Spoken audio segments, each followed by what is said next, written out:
News point लेकर हाजिर हूं मैं राजीव। दोस्तों, इस वक्त हम लोग हैं जोधपुर में। जोधपुर के घंटा घर से आप पीछे देख रहे होंगे जोधपुर का ये घंटा घर, और यहां से हम आपके बीच मौजूद हैं और सियासी गतिविधियों पर लगातार चर्चा कर रहे हैं, जानने समझने की कोशिश कर रहे हैं कि आखिर ग्राउंड जीरो पे चल क्या रहा है, राजस्थान में किसकी सरकार बनने जा रही है।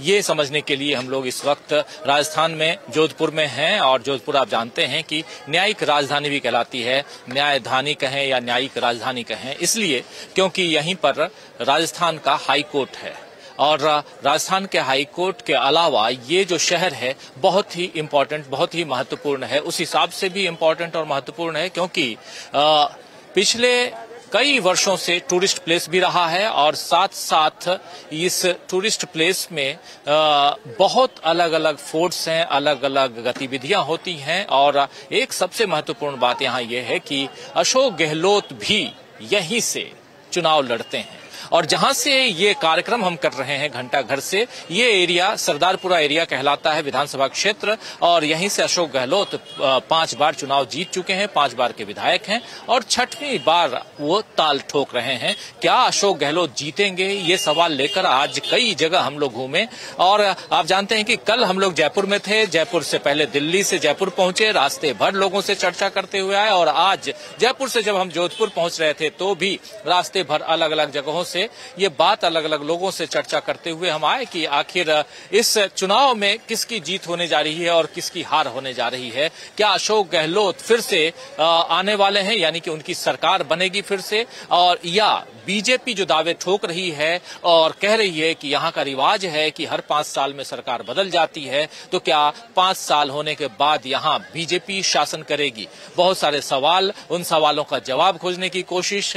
और जोधपुर शहर, इस शहर का जो तासीर है कुछ अलग है। जोधपुर की तासीर जयपुर से अलग है, कैसे अलग है उस पर भी हम चर्चा करेंगे। लेकिन उसके अलावा अब जरा इस चर्चा को आगे बढ़ाएं, उससे पहले कुछ चीजें अपडेट करना चाहता हूं, कुछ बातें आप तक लाना चाहता हूं। पहली बात, सबसे महत्वपूर्ण बात ये कि आज कांग्रेस ने अपना घोषणा पत्र जारी कर दिया है, चुनावी घोषणा पत्र, इस साल का 2023 का घोषणा पत्र, जिसमें आज सीधा सीधा बहुत ऐसे वादे किए गए हैं जिसको देख करके कांग्रेस और उसके समर्थक और उसको वोट देने वाले मतदाता गदगद हो गए होंगे।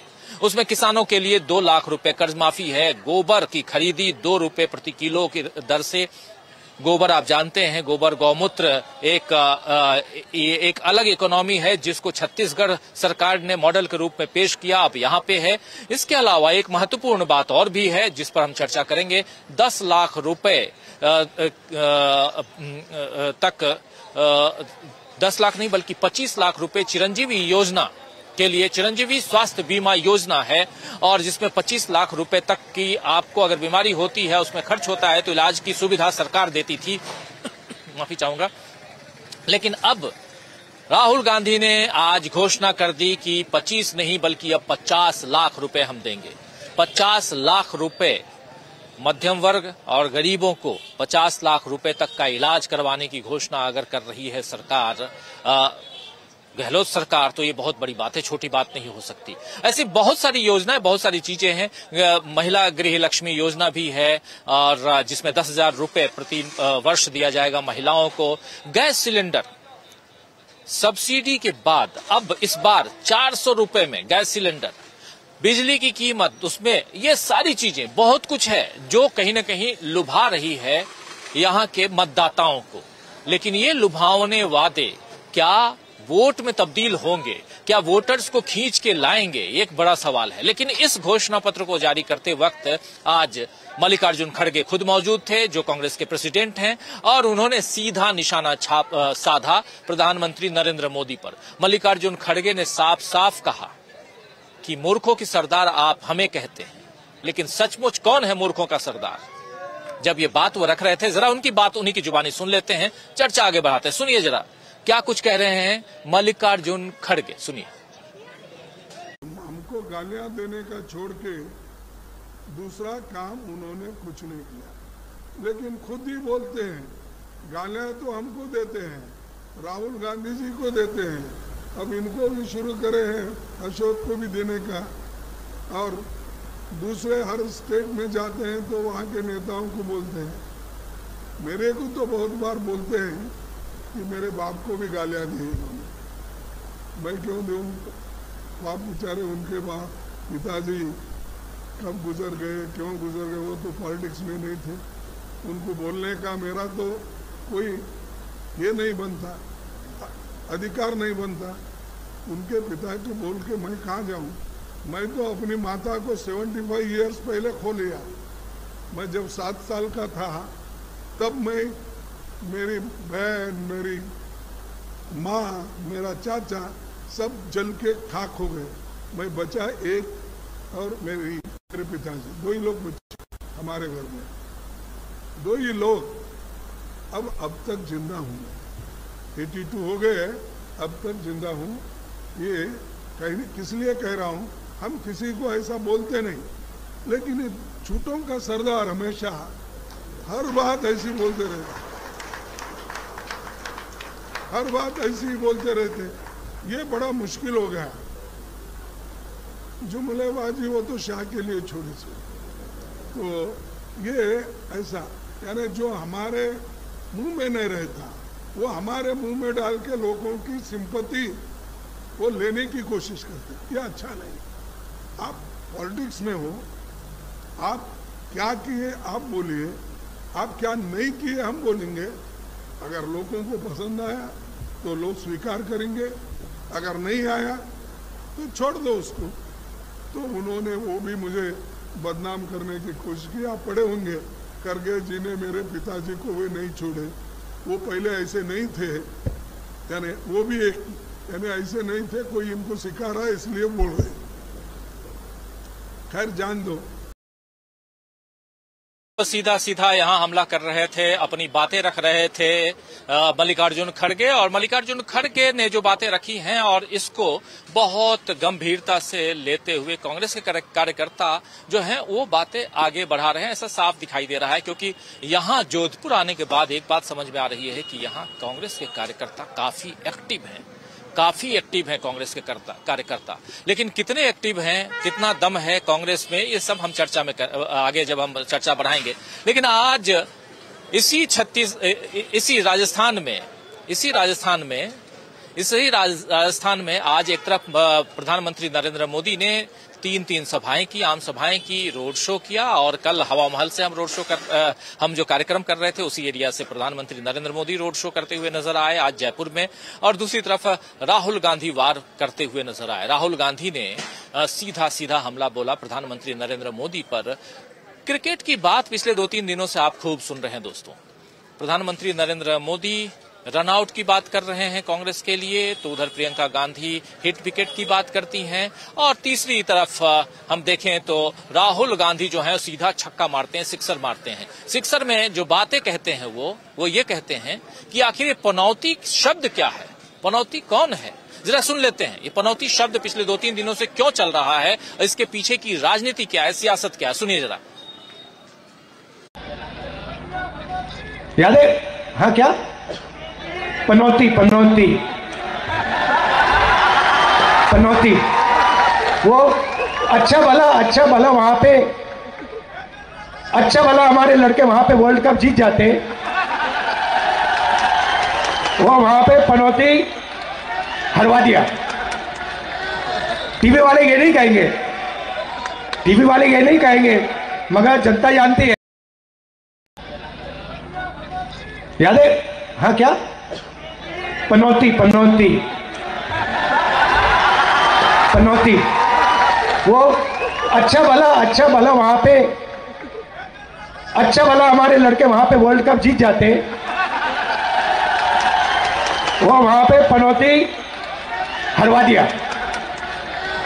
टीवी वाले ये नहीं कहेंगे, टीवी वाले ये नहीं कहेंगे, मगर जनता जानती है। आप यहाँ कह रहे हैं राहुल गांधी की अच्छा भला हमारे लड़के जो हैं वो जीत जाते, लेकिन पनौती ने हरवा दिया। ये पनौती शब्द इसके बाद से आज दिन भर मीडिया पर, सोशल मीडिया पर फिर से पनौती ट्रेंड कर रहा है। चलिए, ये कहीं रन आउट की बात होती है, कहीं हिट विकेट की बात होती है, कहीं पनौती की बात हो रही है, यानी सीधे सीधे छक्का मारने की बात राहुल गांधी कर रहे हैं, या कहें तो छक्का मार रहे हैं राहुल गांधी। अब क्रिकेट का बुखार खत्म हो चुका है और खासकर इंडिया जैसे ही आप जानते हैं कि फाइनल में पहुंची और उसके बाद चाहते थे, हम सब चाहते थे कि वो ट्रॉफी जो है विश्व कप की ट्रॉफी वो उठाए इंडिया, लेकिन नहीं हो पाया और यहीं से पनौती शब्द आगे बढ़ता है। लेकिन इस चुनाव में ये पनौती शब्द क्या आगे बढ़ेगा? क्या सियासत में बीजेपी के लोग कहेंगे कि नहीं जी, मोदी जी, पनौती शब्द मोदी जी के लिए इस्तेमाल हो रहा है दोस्तों, उसको मैं छुपा के क्या रखूं, आप सब अच्छी तरह जान रहे हैं। क्योंकि सोशल मीडिया पे ये शब्द आ रहा है, इसलिए हम आप तक पहुंचा भी रहे हैं। लेकिन क्या, क्योंकि कई लोग दबी छुपी जुबान से ये बात कहते हैं, यहां पर राजस्थान में जब हम चर्चा कर रहे हैं तो ये बात कहते हैं कि मोदी जी जितना कम आए उतना अच्छा, मोदी जी जितनी कम सभाएं करें यहाँ पर राजस्थान में उतना अच्छा होगा। लेकिन क्या सचमुच ऐसा होगा जैसा कह रहे हैं कार्यकर्ता, वही सही होगा, या मोदी जी ने इतना काम कर दिया, इतने लोगों को लुभा दिया, प्रभावित कर दिया अपने भाषणों से कि आने वाले समय में सब मोदी जी के नाम पर आकर वोट डालेंगे? ये बड़ा सवाल है। ऐसे बहुत सारे सवाल हैं, इन सवालों का जवाब हम खोजेंगे, जानेंगे, ढूंढेंगे दोस्तों, और इस चर्चा को आगे बढ़ाएंगे। आइए, इस चर्चा में आज हमारे साथ कुछ वरिष्ठ साथी जुड़े हुए हैं। यहाँ हमेशा ग्राउंड जीरो पे हमारे साथ जुड़े हुए हैं प्रशांत टंडन जी। प्रशांत जी, आपका स्वागत करता हूँ इस कार्यक्रम में, और स्वागत इस घंटा घर से करता हूँ आपका जी। और हमारे साथ कुछ और वरिष्ठ साथी हैं, सबसे परिचय एक बार करवा देता हूँ। जरा स्क्रीन पर ले आइए जरा फटाफट हमारे तमाम साथियों को। देखिए, हमारे साथ इस वक्त 4 और वरिष्ठ साथी जुड़े हुए हैं। हमारे साथ प्रेम कुमार जी जुड़े हुए हैं, हमारे साथ जुड़े हुए हैं संजय कुमार सिंह साहब, हमारे साथ जुड़े हुए हैं डॉक्टर दीपक पाचपोर जी, हमारे साथ जुड़े हुए हैं अमलेंदु उपाध्याय जी। आप सभी का स्वागत करता हूं, और स्वागत इस्तकबाल आप तमाम दोस्त साथी शुभचिंतक आप सबका जो अब तक जुड़ चुके हैं या जुड़ने वाले हैं इस कार्यक्रम में। बहुत सारे साथी इस कार्यक्रम के दौरान अलग अलग जगहों पे, कुछ लोग कल जयपुर में मिल गए कुछ साथी, और कुछ साथी आज यहाँ जोधपुर में मिल गए। उन तमाम साथियों का भी स्वागत करता हूँ जो हमें इतना प्यार देते हैं, और अगर मिल जाते हैं तो नमस्कार करते हैं, और मिलने आते हैं उनको अगर पता है कि हाँ आप जोधपुर में हो या जयपुर में हो या और कहीं हो, और ऐसे हमारे तमाम दर्शक साथी अगर मिलने आते हैं तो अच्छा लगता है। और इसको बरकरार रखें आप लोग, आपका प्यार बना रहे, यही इच्छा है। तो दोस्तों, आप सबका स्वागत करता हूं, इस्तकबाल करता हूं एक बार फिर से। और सबसे बड़ी बात कि जोधपुर के घंटा घर से आप सबका हम स्वागत कर रहे हैं, और बहुत भीड़ भाड़ वाला इलाका है, चारों तरफ गहमा गहमी का माहौल है, बहुत लोग इस कार्यक्रम को यहाँ खड़े होकर देख रहे हैं, सुन रहे हैं, और आप तमाम साथी भी। सबसे पहले आना चाहता हूँ प्रशांत टंडन जी। गहमा गहमी के बीच आज हम पहुंच चुके हैं जोधपुर, प्रशांत जी, और जोधपुर में क्या कुछ देख रहे हैं, जहां जयपुर में हमने देखा कि बहुत लोग इतने वोकल थे, चाहे वो बीजेपी के लिए हो या कांग्रेस के लिए हो, लेकिन यहाँ पर हम देख रहे हैं कि लोग जो हैं वोकल बीजेपी के लिए कम है, कांग्रेस के लिए ज्यादा है। ऐसा क्यों? क्या ये गहलोत का क्षेत्र है इसलिए? सरदारपुरा में हम हैं, लेकिन सरदारपुरा से बाहर भी हम गए, 8 विधानसभा क्षेत्र है यहाँ पे जोधपुर में, लेकिन जहां भी गए वहां कांग्रेस की सरकार की बात जरूर कर रहे थे लोग। जी राजीव जी, हम वहाँ खड़े जहाँ से अशोक गहलोत 6ठी बार विधानसभा पहुंचने की तैयारी कर रहे हैं। 5 बार वो यहाँ से जा चुके हैं, और 1998 में जब पहली बार यहाँ से जीतकर वो जयपुर गए थे और मुख्यमंत्री बने थे, तब भी मैं वहाँ पे रिपोर्टिंग कर रहा था। और इस वक्त जो आपने सवाल पूछा आप राजीव जी, जब हम जयपुर से बाहर निकलते हैं और लोगों से बात करना शुरू करते हैं गांव के इलाकों में, और जब तक हम जोधपुर आए हैं, धीमे धीमे हवा और मौसम बदलता गया। और जोधपुर क्योंकि अशोक गहलोत का स्ट्रांग होल्ड है, यहाँ की ज्यादातर सीटें कांग्रेस जीतती है, तो यहाँ पे जाहिर सी बात है कि कांग्रेस का बोलबाला ज्यादा है। और यहाँ पे लोग रिपीट परफॉर्मेंस की, रिपीट गवर्नमेंट की बात कर रहे हैं कि गहलोत की सरकार फिर आएगी। हम लोगों ने जहाँ पे हम खड़े हैं घंटा घर में, इसके चारों तरफ दुकानें हैं, और वो किराने की दुकानें हैं, सब्जी मार्केट है, मसालों की दुकानें हैं और ये हैंडीक्राफ्ट की दुकानें हैं। इन तमाम दुकान काफी फॉरेनर्स आते हैं यहाँ पे। हाँ, सैलानी भी बहुत आते हैं, विदेशी सैलानी भी बहुत आते हैं। इन सब दुकानदारों से बात हुई, महिलाओं से बात हुई, काफी हमारी सहयोगी निकिता ने कई लोगों से बात की सुबह से। तो यहाँ पे जो मूड है वो गहलोत के रिपीट का, केवल विधानसभा में नहीं जयपुर में भी। तो ये है उसकी वजह है। राजीव जी, बहुत से लोगों को सरकारी योजनाओं से फायदा हुआ है और कुछ लोग जो बीजेपी के समर्थक दिखाई देते हैं वो सिर्फ प्रभावित जो है वो मोदी जी से, वो हिंदू मुसलमान का जो कार्ड है उनका, उससे प्रभावित होकर वो बीजेपी के समर्थन में दिखाई देते। वो हालांकि उसको हम रूल आउट नहीं कर सकते, वो बहुत बड़ी संख्या वो भी है जो हिंदू मुसलमान के नैरेटिव में आ चुकी है। लेकिन यहाँ पे कांग्रेस का दबदबा अभी कायम दिखता है। जी, कांग्रेस का दबदबा यहाँ जोधपुर में कायम दिखता है और हिंदू मुसलमान की बात यानी सांप्रदायिक ध्रुवीकरण की बात हो रही है।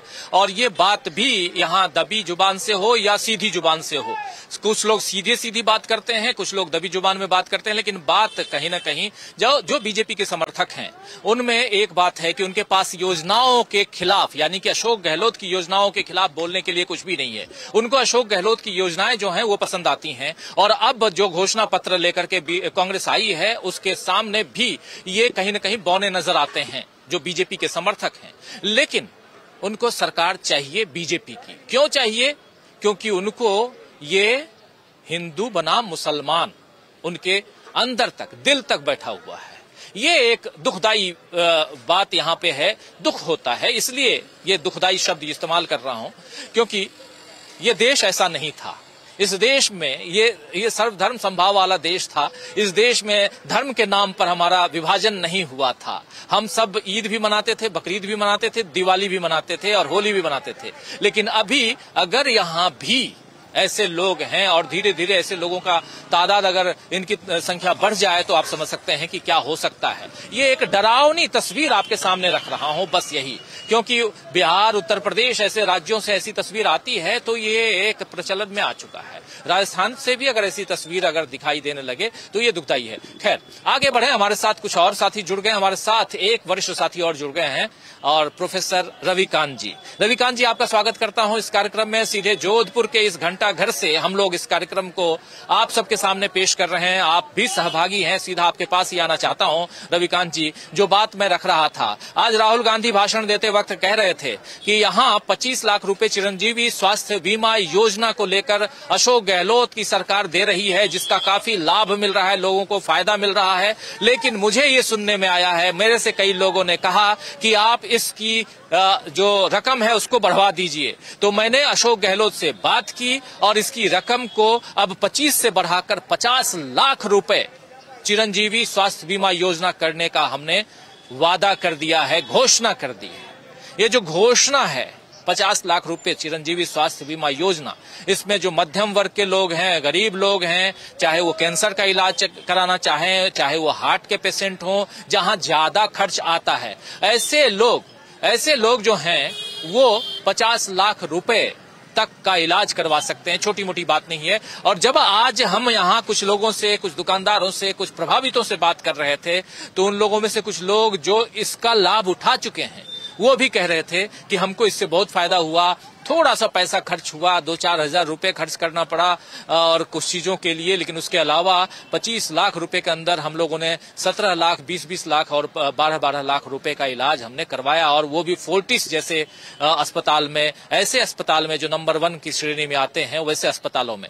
जरा यहीं से समझना चाहता हूं, यहीं से जरा प्रोफेसर रविकांत जी आपके पास आना चाहता हूं कि इस योजना का, क्योंकि बहुत सारी योजनाओं को यहाँ की जनता गिना रही है, क्या लगता है आपको कि एक रिवोल्यूशनरी योजनाओं के रूप में, एक रिवोल्यूशनरी कदम के रूप में इसको देखा जा सकता है आने वाले समय में?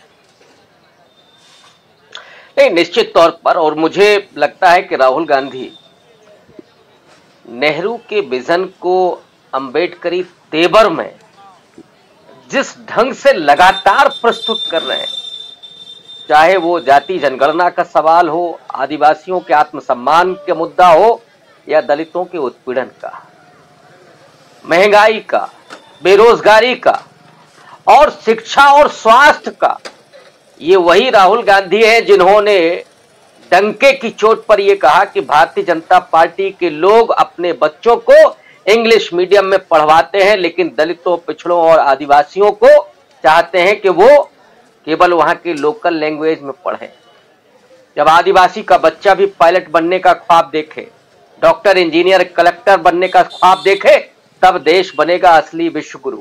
और स्वास्थ्य, हम लोग जिस तरह बढ़ रहे हैं, पूरा देश, एक बड़ी आबादी उम्रदराज हो रही है, ऐसे में ये जरूरत है कि स्वास्थ्य की समुचित व्यवस्था हो, पोषण की, और उसके साथ साथ एजुकेशन की।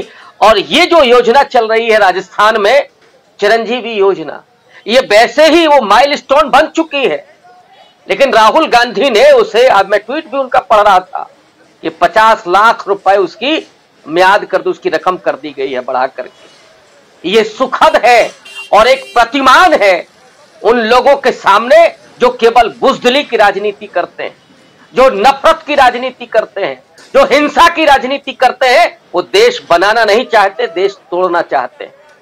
जब लोगों की बीमारियां दूर होंगी, लोगों को शिक्षा मिलेगी, तब देश बनेगा। देश तब बनेगा जब लोगों के ख्वाब जिंदा होंगे। लेकिन ये तो सपनों को बेचकर, सपनों को तोड़ करके लोगों के हाथ में लाठी डंडा, नफरत, घृणा पकड़ा रहे। ऐसे में आप देश नहीं बना सकते। और जो राहुल गांधी अशोक गहलोत के जरिए कर रहे हैं, वो एक मील का पत्थर बनेगा।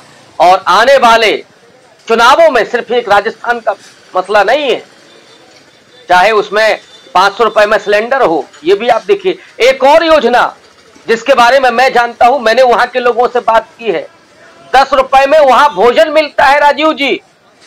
और ये खास करके उन इलाकों में है जहां पे मजदूर हैं, फैक्ट्रियों से निकल करके लोग भरपेट खाना खाते हैं। और मुझे एक मजदूर ने यह भी बताया कि अगर आप 6 चपातियों, दाल, चावल, सब्जी के अलावा 3-3 सब्जी मिलती है, अगर आप और भी चपाती लेना चाहते हैं तो अतिरिक्त पैसा नहीं देना होता है, सिर्फ जानकारी देनी होती है फोटो के जरिए कि हाँ थोड़ा और ज्यादा खाया, पैसा नहीं लगता है।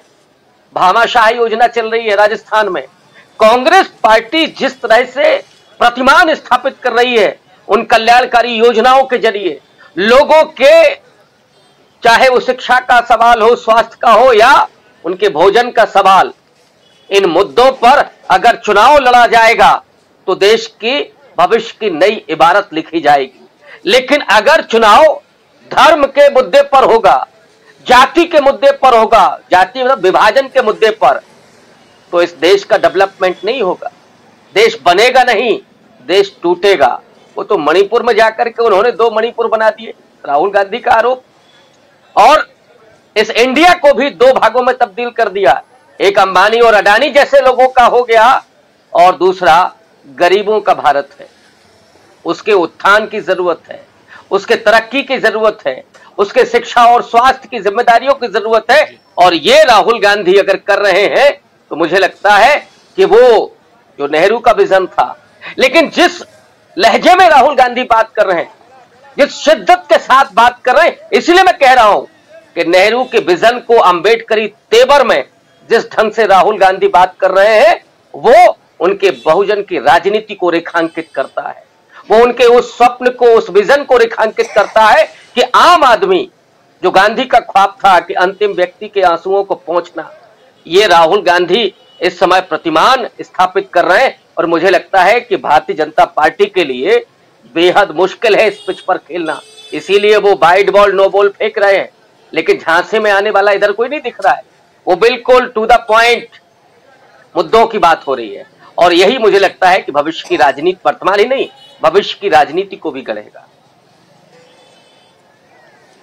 जी बिल्कुल, भविष्य की राजनीति को और खासकर राहुल गांधी जो बातें कर रहे हैं, जिस प्रकार की राजनीति कर रहे हैं, ये राजनीति आगे कांग्रेस को कितना मजबूत करेगी और अगर कांग्रेस को जो जिताने वाली जनता है अगर जिता करके सरकार पे फिर से बैठाती है यहाँ राजस्थान में, तो राजस्थान को कितना आगे लेकर जाएगी ये देखना बहुत दिलचस्प होगा दोस्तों, क्योंकि राजस्थान के रण में इस वक्त आखिरी पारी चल रही है, आखिरी पारी की आखिरी ओवर चल रहा है और कुछ गेंद ही शेष बचे हुए हैं। आज देखिए 21 तारीख है, 22, 23, 24, 25 4 दिन का वक्त है, यानी कि 4 बॉल और शेष बचे हुए हैं। कौन आगे बढ़ता है, आखिरी बॉल पर कौन छक्का मारता है, जीत का छक्का कौन मारता है, ये सबसे बड़ी चीज है, क्योंकि यहां पर छक्का ही मारना होगा जीतना अगर है तो। यहाँ पर बीजेपी भी ताल ठोक रही है, कांग्रेस भी ताल ठोक रही है और जब हम जोधपुर में हैं तो यहाँ कांग्रेस ताल ठोकती हुई ज्यादा दिखाई देती है, जबकि उधर जयपुर में कम, जयपुर में दोनों बराबर बराबर दिखाई देते हैं। कल हम सुबह यहाँ से निकलेंगे और उदयपुर की तरफ जाएंगे और रास्ते में उदयपुर तक जो भी ठिकाना होगा उन सब में भी हम बात करेंगे। एक सर्वे भी करते रहते हैं हम और जानने समझने की कोशिश करते हैं कि आखिर लोगों का मिजाज क्या है और वही हम धीरे धीरे पहुंचा भी रहे हैं। इस वक्त दोस्तों हम जोधपुर में हैं, जोधपुर के घंटाघर से इस कार्यक्रम को लेकर आ रहे हैं न्यूज पॉइंट को। जो साथी आसपास के हों आप सबका एक बार फिर से स्वागत करता हूं जोधपुर से, और जो साथी देख रहे हैं उनका भी एक बार तहे दिल से स्वागत है, इस्तकबाल है। सीधे प्रेम कुमार जी आपके पास आना चाहता हूं।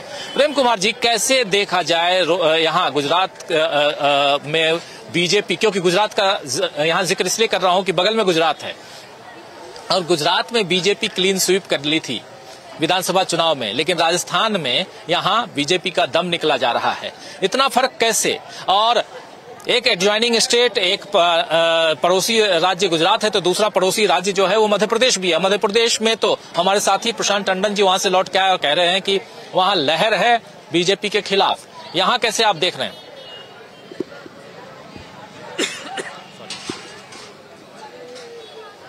जी देखिए राजीव जी, जैसे मैंने पहले कहा, प्रेम कुमार जी प्लीज, प्रेम कुमार जी जरा अनम्यूट कर लीजिए, प्रेम कुमार जी अनम्यूट कीजिए। जी जी आवाज आ रही है। राजीव जी देखिए, प्रोफेसर रविकांत जी ने अपने विश्लेषण में जो एक सैद्धांतिक नजरिया पेश किया है वो बहुत बड़ी बात उन्होंने कही है कि राहुल गांधी ने नेहरू के विजन और अंबेडकर के तेवर, इन दोनों के साथ वो सामने आ रहे हैं। ये बहुत बड़ा विश्लेषण है। मैं वहीं से, इसलिए मैंने इस बात को जोर देने के लिए, ध्यान देने के लिए और मैं अपनी बात शुरू करता हूं। और ये चुनाव जो है, वास्तव में परंपरा ये रही है कि रोटी बदलती है, रिवाज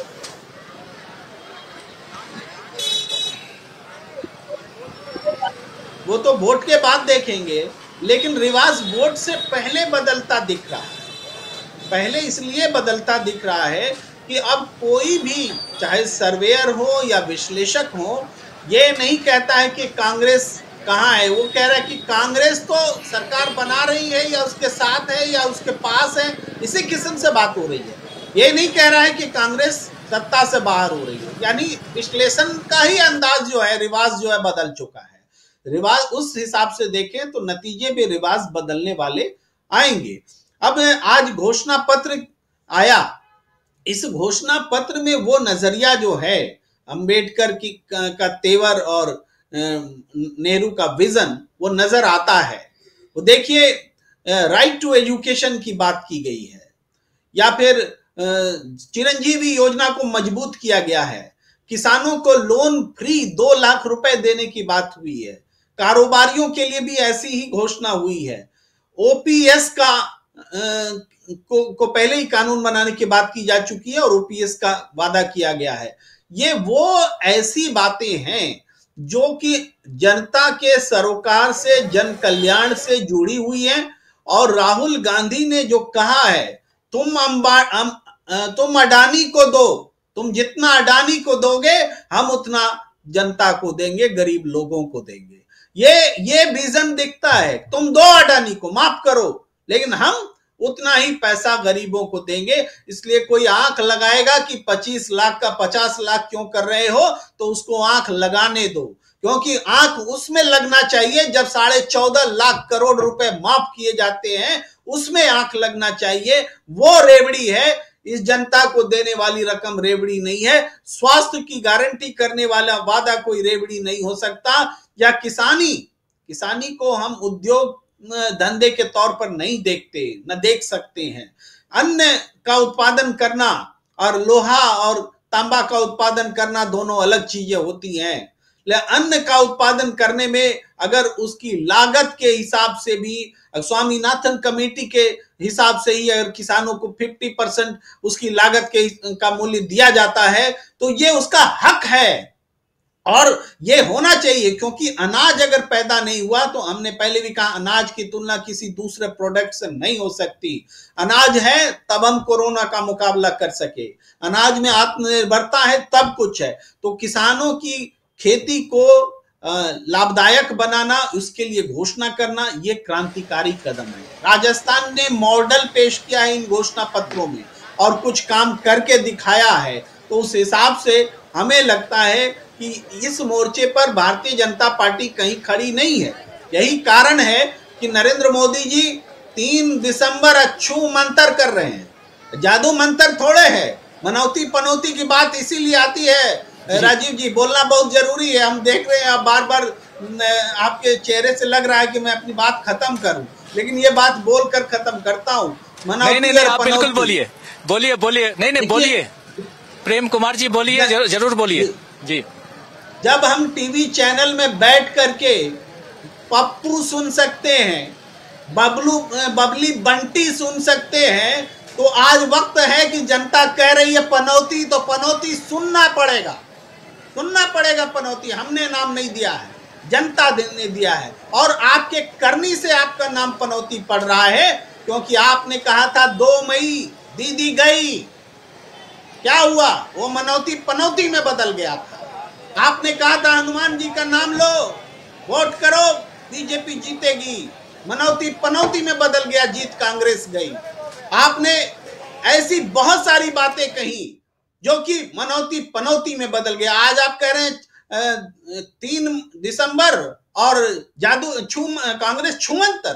अरे मिजोरम में आप फिजिकली छूमंतर हो गए नहीं आप मिजोरम में कांग्रेस आएगी कि बीजेपी आएगी? वो बताएं नरेंद्र मोदी जी 3 दिसंबर को क्या होगा? तेलंगाना में कांग्रेस आएगी कि बीजेपी आएगी? कौन छूमंतर होगा? छत्तीसगढ़ में कौन छूमंतर होगा? मध्य प्रदेश और राजस्थान में भी वही छूमंतर होगा जो मिजोरम, तेलंगाना और छत्तीसगढ़ में छूमंतर होगा। तो आपने तो मनौती ही ऐसी रखी है जो पनौती साबित होना तय है। तो ये नाम स्थायी होने वाला है। राहुल ने तो पप्पू नाम को डिसमिस कर दिया, आप पनौती को।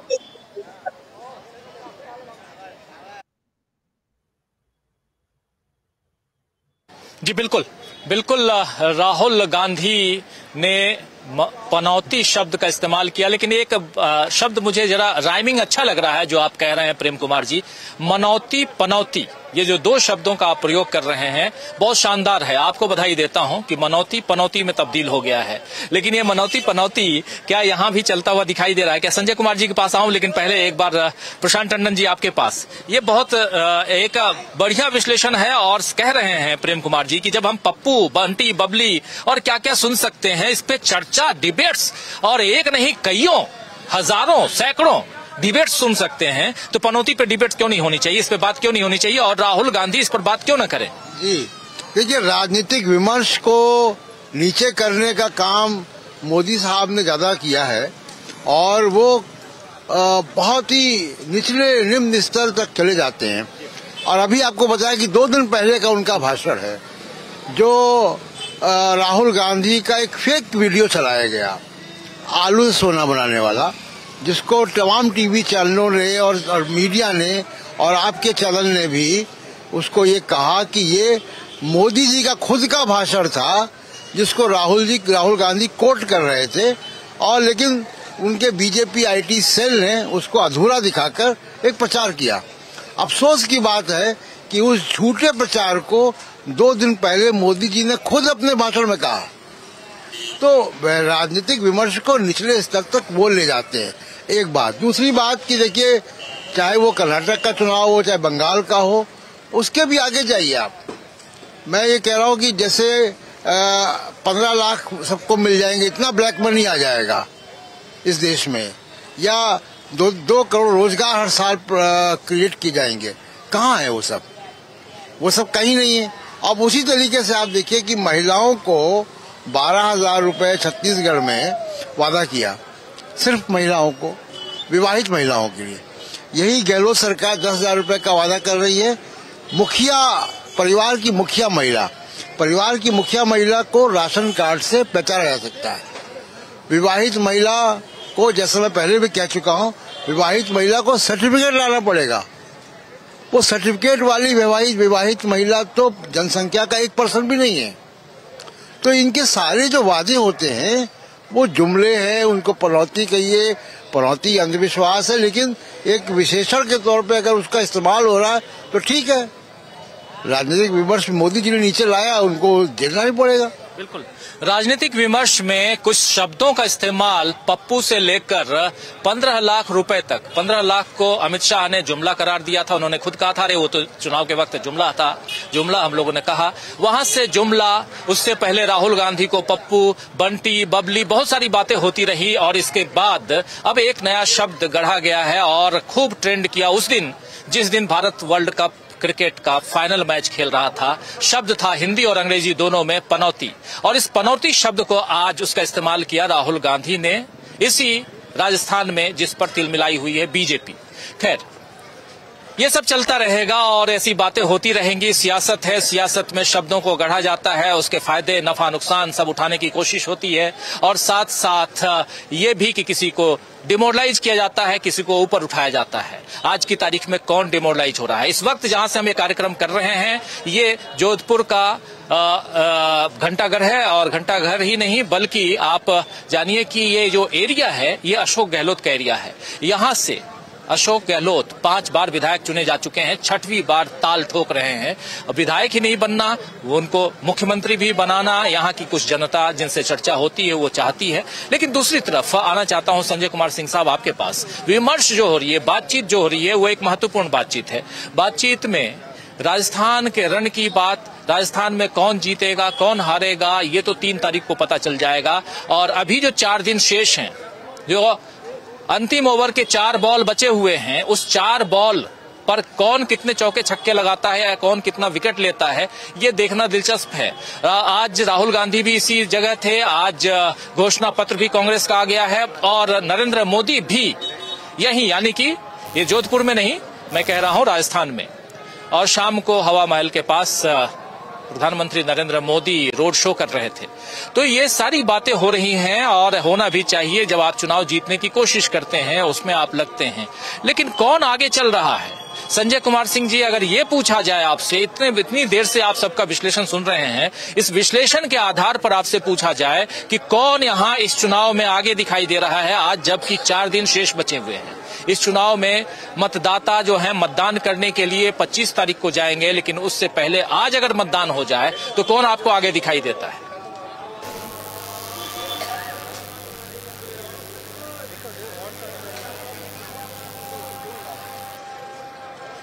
संजय जी की आवाज नहीं आ रही।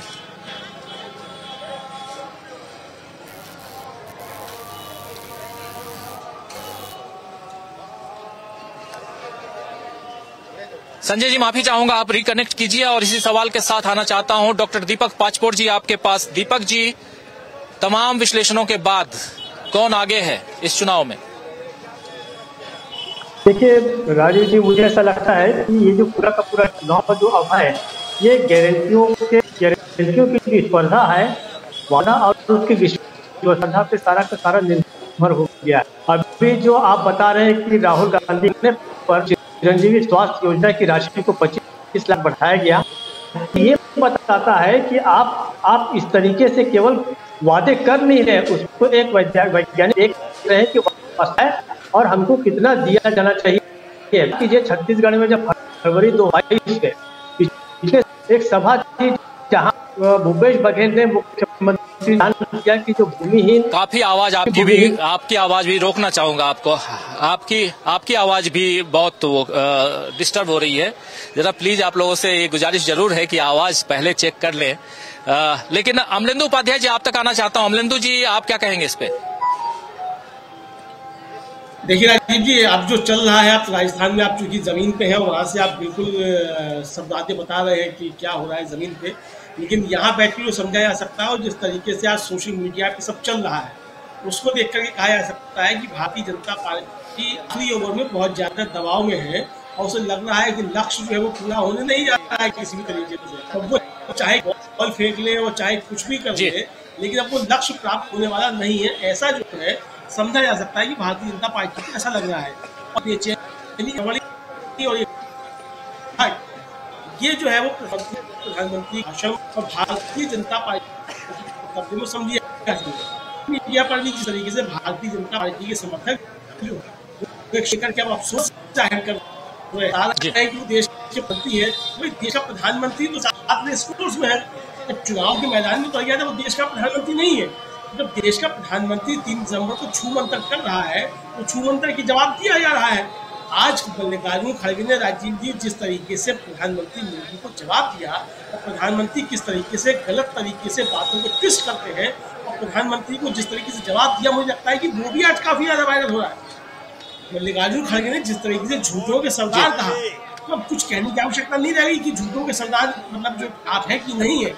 उन्होंने जिस तरह से बातें कही, जो उन्होंने पक्ष अपना रखा उसमें कुल मिला करके, अगर प्रधानमंत्री ने वाकई में हिम्मत है और प्रधानमंत्री वाकई अगर सच बोल रहे थे कि खड़गे जी ने उनके पिता का नाम लेकर बात की, तो प्रधानमंत्री चैलेंज स्वीकार करें, आमने सामने बैठ कर बातचीत करें खड़गे जी से, एक मंच सज जाए और दोनों अपनी अपनी बात रखने किसने क्या कहा।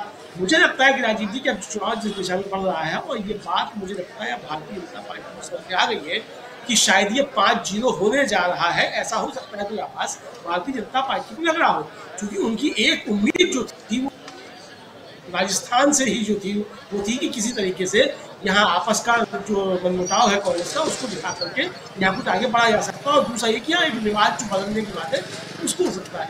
लेकिन जिस तरीके से राजस्थान से खबरें आ रही हैं और आप भी जिस तरीके दे रहे हैं, उससे पहले राहुल लाल जी जो थे उन्होंने भी जिस तरीके की सूचना दी, उससे अब ये साफ लग रहा है कि रिवाज जो है वो बदलने जा रहा है, सरकार बदलने नहीं जा रही है राजस्थान की। ये सूचना मतलब इसका जो है दिल्ली में बैठ करके ये अनुमान सहज लगाया जा सकता है, सारी चीजें आ रही हैं राजस्थान। जी बिल्कुल अमलेंदु जी, क्या आपका जो विश्लेषण है वह सुन रहा हूं और आप तमाम बातों को सुनकर जो कह रहे हैं बता रहे हैं उसमें साफ झलक रहा है कि आप देख रहे हैं कि कहीं न कहीं ये चुनाव 5-0 की तरफ बढ़ता हुआ दिखाई दे रहा है। अभी 4 दिन बाकी है और जो भी स्टेक है, जो कुछ भी दिखाई दे रहा है, इसी राजस्थान में बीजेपी के लिए बची खुची कुछ स्थिति दिखाई दे रही है। अगर वो बीजेपी नहीं बचा पाई तो शायद ये 5 राज्यों के चुनाव 0 के मुकाबले 5 से बीजेपी हार जाएगी। जरा आना चाहता हूं संजय जी एक बार आपके पास फिर से। संजय जी जरा इसी पे आपका विश्लेषण चाह रहा था, आपकी आवाज नहीं आ रही थी उस समय, उम्मीद है इस अभी आ रही होगी। प्लीज अपनी बात रखिए।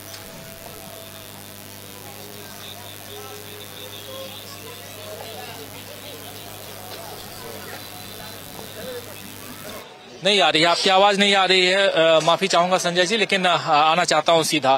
क्या लगता है आपको प्रशांत जी, ये 4 दिन में अगर ताबड़तोड़ बैटिंग न करें या अगर भारत और ऑस्ट्रेलिया के मैच को देख लें तो आखिरी के जो 7 विकेट बाकी थे जिसमें से 1 ही गिरा पाए और 6 विकेट से हार गई इंडिया की टीम, अगर ये 4 दिन में कुछ विकेट नहीं गिराई बीजेपी तो 0 के मुकाबले 5 से हारेगी। देखिए उनके पास मौका बहुत है मोदी साहब के पास, और केवल राजस्थान नहीं राष्ट्रव्यापी स्तर पर करने का मौका बहुत है। एक हिंट दिया है गहलोत ने या कांग्रेस पार्टी ने कि एमएसपी का कानून बनाएंगे। किसानों की ये बड़ी मांग है, और अगर मोदी साहब ये घोषणा कर दें कल कि वो किसानों का एमएसपी सेंट्रल लेवल बनाएंगे, एमएसपी का कानून, तो रातों रात उनको किसानों का समर्थन मिल जाएगा। अगर वो कह दें कि वो जातिवार सर्वे, जातिवार जनगणना कराएंगे रातों रात उनको बड़ा समर्थन मिल जाएगा। लेकिन मोदी साहब ये नहीं कर पाएंगे, क्योंकि उनके ऊपर जिन लोगों का दबाव है, कॉर्पोरेट का दबाव है, वो कॉर्पोरेट उनसे ये काम नहीं कराने देगा। एमएसपी का कानून, मैं अभी यहाँ आने से पहले मध्य प्रदेश में था और मुरैना में था, जहाँ से कृषि मंत्री चुनाव लड़ रहे हैं। वहाँ के आड़तियों के और बाजार में मैं गया, वहाँ पे किसानों को एमएसपी से 300-400 रुपए कम मेरे सामने खरीदा जा रहा था और किसान बेचने को मजबूर था। क्या करेगा? तो एमएसपी का कानून एक बड़ी मांग है और बड़ा वादा है जो कांग्रेस ने किया है। ये मोदी साहब के लिए हिंट है।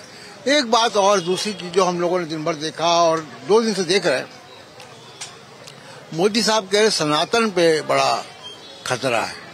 भाई मैं राजस्थान में हूँ, यहाँ बाजार में खड़ा हूँ, यहाँ अधिकांश जो व्यापारी हैं वो हिंदू हैं। हमारे आसपास तो लोग खड़े हैं, वो भी उसमें अधिकांश हिंदू हैं। हिंदू बहुसंख्य है राजस्थान में भी, पूरे देश में भी। कहीं मुझे सनातन पे ऐसा वो खतरा नजर नहीं आया। मंदिर है, आरतियां चल रही हैं, पूजा पाठ हो रहे हैं। आज हम लोग गए तो वहाँ पे भी कोई देवी का मंदिर था किले में, और हम लोगों को एक हमारे दर्शक मिलकर जिन्होंने प्रसाद भी खिलाया। तो सनातन पे तो कहीं कोई मुझे खतरा नजर नहीं आ रहा है जो मोदी साहब कह रहे हैं। तो जो बात मैं कहना चाह रहा हूँ कि एक ही केवल बात पे पूरा चुनाव मोदी साहब ने रिस्क लिया है कि उन्होंने छत्तीसगढ़, मध्य प्रदेश के साथ साथ राजस्थान में भी वसुंधरा राजे को किनारे कर दिया है। और अब केवल वो हिंदू मुसलमान की पिच पर, मैं उसको ध्रुवीकरण जैसे शब्द में लिपापोती नहीं करना चाहता हूँ, सीधे सीधे वो हिंदू मुसलमान की बात करते हैं और वो वही उसी प्लैंक पे वो चुनाव जो है वो जीतना चाहते हैं। वो वादों के चक्कर में, एमएसपी के कानून के चक्कर में, नौकरियां देने के चक्कर में, जातिवार जनगणना करने के चक्कर में पड़ना नहीं चाहते। हमारे साथ इस वक्त कुछ साथी भी जुड़ गए हैं, इन लोगों से भी थोड़ी बात कर लेते हैं। और जरा देखिए दोस्तों, जोधपुर के घंटाघर के इस प्रांगण में हम हैं और ये एरिया जो है ये अशोक गहलोत का एरिया कहलाता है, विधानसभा क्षेत्र है। और अशोक गहलोत बहुत दमदारी के साथ यहाँ चुनाव लड़ रहे हैं। आज ही शाम को अशोक गहलोत की जो पुत्रवधू हैं, यानी कि उनके बेटे की पत्नी, वो प्रचार करते हुए नजर आई और उनसे हमारी संवाददाता निकिता ने बात भी की। कल आप उनसे बातचीत आप सुन लेंगे हमारे इस कार्यक्रम के बाद। और लेकिन यहाँ कुछ और लोग जो हैं वो जुड़ गए हैं जो अपनी बात रखना चाहते हैं। जरा इन लोगों से जल्दी न्यूज पॉइंट में, हालांकि ये परंपरा नहीं है, लेकिन फिर भी जल्दी कुछ लोगों से इनकी बात सुनना चाहूंगा। आपका नाम क्या है? मनीष प्रजापत। मनीष प्रजापाल। क्या लगता है, यहाँ जोधपुर बहुत खूबसूरत शहर है, हम लोग तो पहली बार आए हैं चुनाव कवर करने के लिए और देख रहे हैं कि चुनावी गहमा गहमी के बीच व्यापार भी चल रहा है। ये सब एरिया हम लोग देख ही रहे हैं। आप यहाँ कुछ क्या करते हैं आप? मैं प्लम्बर का काम करता हूँ, पानी का। अच्छा। मेरे को तो मोदी जी बहुत अच्छे लगते हैं और मैं उन्हीं को ही वोट दूंगा। मोदी जी क्यों अच्छे लगते हैं? बस आप पूछो ही मत, बताओ तो सही। हमें हर चीज अच्छी लगती है। जो भी वो करते हैं अच्छा ही करते हैं, सबके लिए अच्छा ही करते हैं, सबका सोचते हैं। और तो सरकार बनेगी तो मोदी जी तो मुख्यमंत्री नहीं बनेंगे, सीएम तो कोई और बनेगा? नहीं, मोदी जी को ही बनाएंगे हम। मोदी जी को मुख्यमंत्री बनाएंगे। चलिए, तो मोदी जी का डिमोशन करवाने वाले हैं, ये प्रधानमंत्री से मुख्यमंत्री बनाने वाले हैं। हाँ,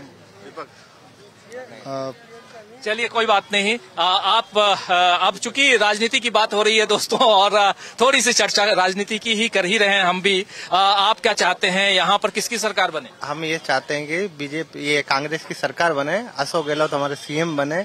ये हमारे जन नायक सीएम है, हमारे जोधपुर का बहुत अच्छा विकास किया है, एम्स लेके आए वो यहाँ।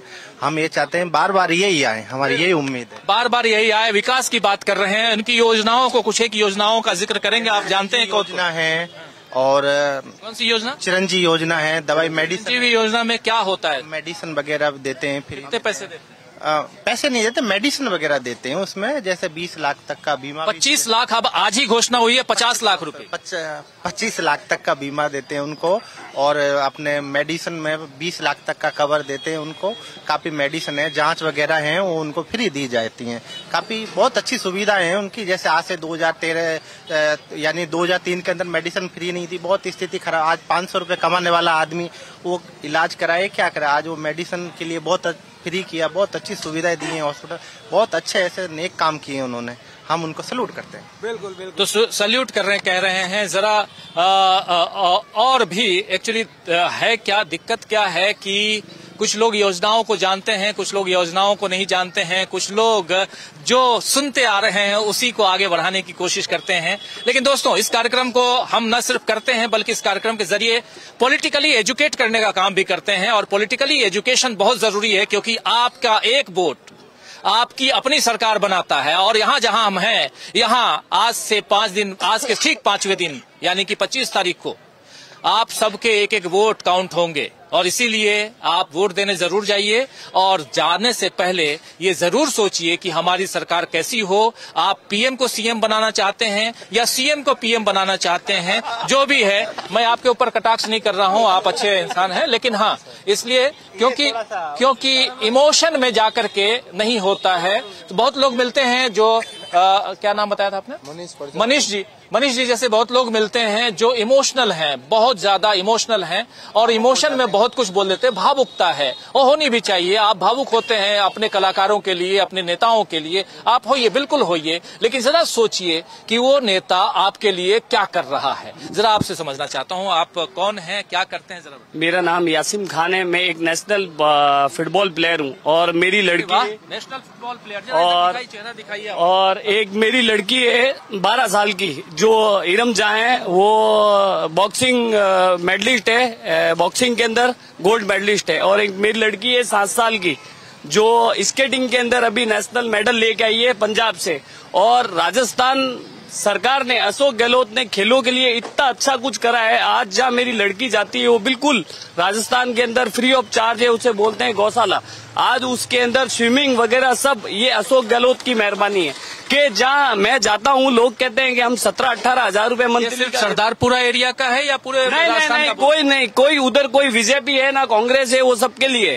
वो नहीं, कोई चार्ज नहीं। अगर सरकारी स्कूल का बच्चा है उसका बिल्कुल फ्री ऑफ कास्ट है। और जो अगर प्राइवेट में बच्चा अगर पढ़ता है और वहाँ आता है, अगर कोई 19 हजार लेता है तो वो 7 हजार में बच्चे को प्रैक्टिस करा रहे हैं, क्योंकि इतना उसका खर्चा मिनिमम चार्ज में। और जो आज ये आप घंटाघर देख रहे हो, आज ये बीजेपी सरकार में देखते तो इसका लुक और होता, और आज लुक और है। और आज अगर आप सरकारी अस्पताल के अंदर जाते हो तो वह आपको ऐसा लगता है कि मैं सरकारी में नहीं, प्राइवेट में हूँ। मरीज आधा वैसे ही मर जाता है। और जब उस हॉस्पिटल में जाता है, जब मेरी लड़की अभी आईसीयू में भर्ती थी, तो वहाँ रिमोट वाला पलंग वगैरह, वहाँ की साफ सफाई, पहले हम जाते थे तो कहते, घर वाले कह रहे प्राइवेट जाके पहले एक बार डॉक्टर को पैसा दे दो। मैं प्राइवेट गया, को नहीं, आपका इलाज कैसा हो रहा है ये बताओ। आप तो इलाज बता रहे हो, पैसा वैसा नहीं चाहिए। आप तो दोस्तों, आप समझ रहे हैं, सुन रहे हैं कि चाहे स्वास्थ्य की बात हो या शिक्षा की बात हो, और स्वास्थ्य और शिक्षा जो बहुत इंपॉर्टेंट पहलू है, अगर इन दोनों से अगर यहाँ की जनता संतुष्ट रहे तो इसके आगे आप समझ सकते हैं कि कहीं न कहीं परिस्थितियां जो हैं वो गहलोत सरकार की तरफ जाती हुई दिखाई देती हैं, सुनाई पड़ती हैं। और ये बहुत जरूरी है कि आप कहीं न कहीं यहाँ के जो आपकी सरकार है वो सरकार आपके लिए क्या कुछ कर रही है ये समझिए, ये जानिए। और कोई भी सरकार रहे, सरकार बीजेपी की हो या कांग्रेस की हो या किसी और पार्टी की हो, लेकिन सबसे ज्यादा जरूरी यही है कि सरकार आपके लिए कर क्या रही है। अगर आपके लिए अच्छा कर रही है, किसानों का भला कर रही है, किसानों को लेकर के भी अगर कोई किसानों पे बात करना चाहे तो मैं चाहता हूं, क्योंकि कोई किसान है यहाँ पे, कोई किसान नहीं है, लेकिन हाँ, ये देश किसानों के बल पे ही चलता है। दोस्तों, आप जानते हैं एमएसपी को कानून बनाने की गारंटी देने की बात आज इस घोषणा पत्र में है। और अगर सरकार लौट के आती है, गहलोत की सरकार, कांग्रेस पार्टी की सरकार, तो कहा जा रहा है, इसमें दावा किया गया है कि मिनिमम सेल्स प्राइस जो है उसको हम कानून बना देंगे और उस आधार पे हम खरीदेंगे। हमारे साथी प्रशांत टंडन जी कह भी रहे थे। जरा प्रशांत जी, आपसे एक बार समझना चाहता हूं कि किसानों का भला, छत्तीसगढ़ में देखा आपने कि कर्ज माफी, यहाँ भी 2 लाख रुपए तक की कर्ज माफी, मध्य प्रदेश में भी कर्ज माफी, किसानों के उत्थान की बात तो करती है कांग्रेस सरकार कर रही है, लेकिन क्या किसान यहाँ राजस्थान में जो किसान हैं वो इधर इस घोषणा के बाद आपको लगता है कि झुकाव इधर होगा कांग्रेस की तरफ? देखिए, अभी आप बात कर रहे थे भावुक होने की। किसानों के प्रति सारे पॉलिटिकल पार्टीज, मोदी जी हों या कांग्रेस पार्टी के लोग हों या दूसरी पार्टियां के लोग, बहुत भावुक होकर बात करते हैं, बड़े बड़े विशेषण, अन्नदाता और सारा कुछ बात करते हैं। लेकिन कृषि का धंधा, खेती का धंधा घाटे का धंधा है। और जब किसान का कर्जा माफ होता है, किसान को महाजन के चंगुल से निकाला जाता है, किसान को जो दिन रात मेहनत करता है किसान, तब आप देखिए कि वो शहरों में ड्राइंग रूम में अपने डिजिटल टीवी में देखते हुए वो किसानों को 20 गालियां देते हैं। बड़ा अफसोस हो रहा है ये कहते वक्त, किसानों को बहुत बुरा भला कहते हैं। उनकी प्लेट में जो खाना होता है वो किसान का ही पैदा होता है, किया हुआ होता है। और मैंने उत्तर प्रदेश में राजीव जी देखा है, रात रात भर किसान आवारा पशुओं से अपने खेतों को बचाते हैं। लाखों रुपए की बाढ़ लगाई हुई है। उस किसान को अगर थोड़ा पैसा देकर उसके साथ उसकी जॉब को इंसाफ दिया जाता है। आप सरकारी नौकरी में हैं या प्राइवेट सेक्टर में हैं, आपको हर साल प्रमोशन चाहिए, आपको हर साल इंक्रीमेंट चाहिए, आपको महंगाई भत्ता भी चाहिए। लेकिन किसान को अगर एमएसपी मिल रही है या कोई सरकार एमएसपी की गारंटी देगी तो उसको आप कहेंगे रेवड़ी है, उसको कहेंगे टैक्स पेयर के पैसे से लुटाया जा रहा पैसा। ये बहुत अफसोसनाक बात है राजीव जी। सत्ता आती है जाती है, राजनीति होती है, पार्टियां हारती हैं जीतती हैं। हम लोग भी बहुत चुनाव देखते हैं और अभी भी हम देख ही रहे चुनाव। लेकिन कुछ बातें ऐसी हैं जो कि जैसे अंग्रेजी शिक्षा, अंग्रेजी माध्यम से शिक्षा, सरकार रहे जाए अशोक गहलोत की अलग राजनीति है, लेकिन ये जो फैसला है, ये जो स्कीम है, ये देश का भविष्य बदल देगी। आप नेताओं के बच्चे अंग्रेजी माध्यम से पढ़ते हैं, उन्हीं कॉन्वेंट स्कूल में पढ़ते हैं जिन ईसाइयों को आप यहाँ पे आके गाली देते हो टीवी चैनलों पे आके। उन्हीं कॉन्वेंट स्कूल में पढ़े हैं ये नेताओं के बच्चे और नेता खुद भी कई। लेकिन और अपने बच्चों को विदेश भेजोगे। गरीब का बच्चा अगर अंग्रेजी स्कूल में पढ़ रहा है तो कहेंगे कि नहीं, ये क्यों होगा। उसको आप कहोगे नहीं, ये संस्कृति के खिलाफ है, ये सनातन धर्म खतरे में आ रहा है क्योंकि वो गरीब का बच्चा अंग्रेजी पढ़ रहा है। ये कौन सी बात हो गई। अंग्रेजी पढ़ने से कॉन्फिडेंस आता है। हम आप अंग्रेजी जानते हैं तभी तो शहरों में रहते हैं और एक पत्रकारिता में करियर बनाया है। तो गरीब का बच्चा अगर अंग्रेजी पढ़ के करियर बनाता है, वो गूगल में जाके काम करता है, वो फेसबुक, वो मेटा में जाके काम करता है, मीडिया का काम करता है, आईटी सेक्टर में जाता है, कहाँ उसको अंग्रेजी की जरूरत नहीं है। हम जोधपुर में खड़े हैं, ये यहाँ पे टूरिस्ट आता है, सैलानी आता, तमाम विदेशी सैलानी अभी भी घूम रहे हमारे सामने। देखिए आप, अगर किसी गरीब के बच्चे को अंग्रेजी आती होगी तो वो पैसा कमा लेगा ना उस टूरिज्म से। तो ये जो विरोध है, अंग्रेजी का विरोध है और वो बातें हैं कि इमोशनल बातें हैं, उनसे बात नहीं बनती है। बात होती है कि ठोस काम करें आप, और जो ठोस काम हो रहा है उसकी तारीफ भी करें। बिल्कुल, बहुत सारी बातें हो रही है यहाँ पे। बहुत सारे हमारे दर्शक साथी और कुछ इसमें से विश्लेषक भी हैं जो अपनी बात रख रहे थे। इनकी बातों को फिर से आप तक पहुंचाएंगे, लेकिन एक बार एक कमेंट लेना चाहता हूँ। प्रोफेसर रविकांत जी, आप बहुत कुछ सुन रहे हैं, यहाँ ग्राउंड जीरो पे जो कुछ चल रहा है वो हम आप सब तक पहुंचा ही रहे हैं। चुनाव का मौसम है और सियासी हवा किधर है। कल हवा महल के पास थे हम, और वो हवा क्या यहाँ तक पहुंची है, जरा वो जानने के लिए हम जयपुर से जोधपुर तक पहुंच चुके हैं। और रास्ते में बहुत सारे पड़ाव के साथ, बहुत लोगों से बातचीत के बाद यहाँ जिस जगह तक पहुंचे हैं और जो जानने की कोशिश करते हुए आए हैं, वो यही है कि आखिर सरकार आ किसकी रही है। ये तो पता चल जाएगा 3 दिसंबर को। लेकिन प्रोफेसर रविकांत जी, क्या जो बात यहाँ कह रहे थे हमारे साथी प्रशांत टंडन जी, उन बातों को जरा मैं चाहता हूँ आगे बढ़ाइए। और सामाजिक न्याय की बात, बहुत बड़ी बात एक यहाँ मानी जा रही है। ओबीसी या जाति आधारित जनगणना की बात राहुल गांधी कई बार कर चुके हैं और हर तरह से हर बात का जवाब अब कांग्रेस देती हुई नजर आ रही है। चाहे राहुल गांधी के द्वारा लिया गया शब्द आज जो भाषण में कह रहे थे पनौती शब्द, चाहे मूर्खों का सरदार जो भी कुछ दिन पहले प्रधानमंत्री नरेंद्र मोदी ने राहुल गांधी के लिए कहा था, और उस पर आज प्रतिक्रिया देते हुए उन्हीं की पार्टी के अध्यक्ष मल्लिकार्जुन खड़गे, इन तमाम चीजों को देखा जाए तो प्रोफेसर रविकांत जी, क्या ये राजनीति किसी दूसरी दिशा में जा चुकी है जहां अब ओछे शब्दों का इस्तेमाल करना लाजिमी हो गया है, जरूरी हो गया है? देखिए राजीव जी, मैं तो इसके बारे में ये कहूंगा कि ये नियति है। आप जैसा व्यवहार दूसरों से करते हैं वही व्यवहार समय आपसे करता है, वक्त भले ही लगता है। जिन राहुल गांधी के लिए भाजपा के आईटी सेल ने, भाजपा के प्रवक्ताओं ने, आरएसएस के लोगों ने झोली भर भर के गालियां दी, ऐसे ऐसे शब्दों का इस्तेमाल किया जो मैं आपसे शेयर नहीं कर सकता। अब वो लोगों के द्वारा अब ये पनौती शब्द किसने प्रयोग किया? राहुल गांधी ने महज उसको दोहराया, लेकिन उसी दिन से लोगों ने मैच के पहले से कहा कि इनको नहीं जाना चाहिए, अनावश्यक दबाव पड़ेगा खिलाड़ियों पर। मैं पनौती शब्द छोड़ देता हूं, लेकिन एक प्रधानमंत्री को क्या जाना चाहिए? वहां आप इवेंट बनाना चाहते थे उसको भी, उस गेम को भी। तो आज जो मिल रहा है मोदी जी को, वो दरअसल नियति से मिल रहा है। जो आपने किया, जैसा किया वही आपको मिल रहा है। और दूसरी तरफ राहुल गांधी जिस राजनीतिक लकीर को खींच रहे हैं वो इतनी बड़ी हो गई है। प्रशांत जी ने अभी इशारा किया कि क्या मोदी जी नहीं कर सकते कि आप एमएसपी की गारंटी की बात कर दीजिए, आप बोल दीजिए कि जाति जनगणना हम कराएंगे, लेकिन आपने तो उस डर के मारे सेंसस ही छोड़ दिया। और इसीलिए मैं कहता हूं राजीव जी कि आज तक मैंने इस तरह का भीरू, इस तरह का कायर नेता नहीं देखा।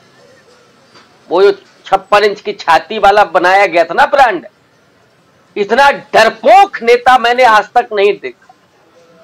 जो अब आप बोलेंगे मूर्खों का सरदार, तो पलट के आपको लगेगा ना, तो वो तो होना ही है।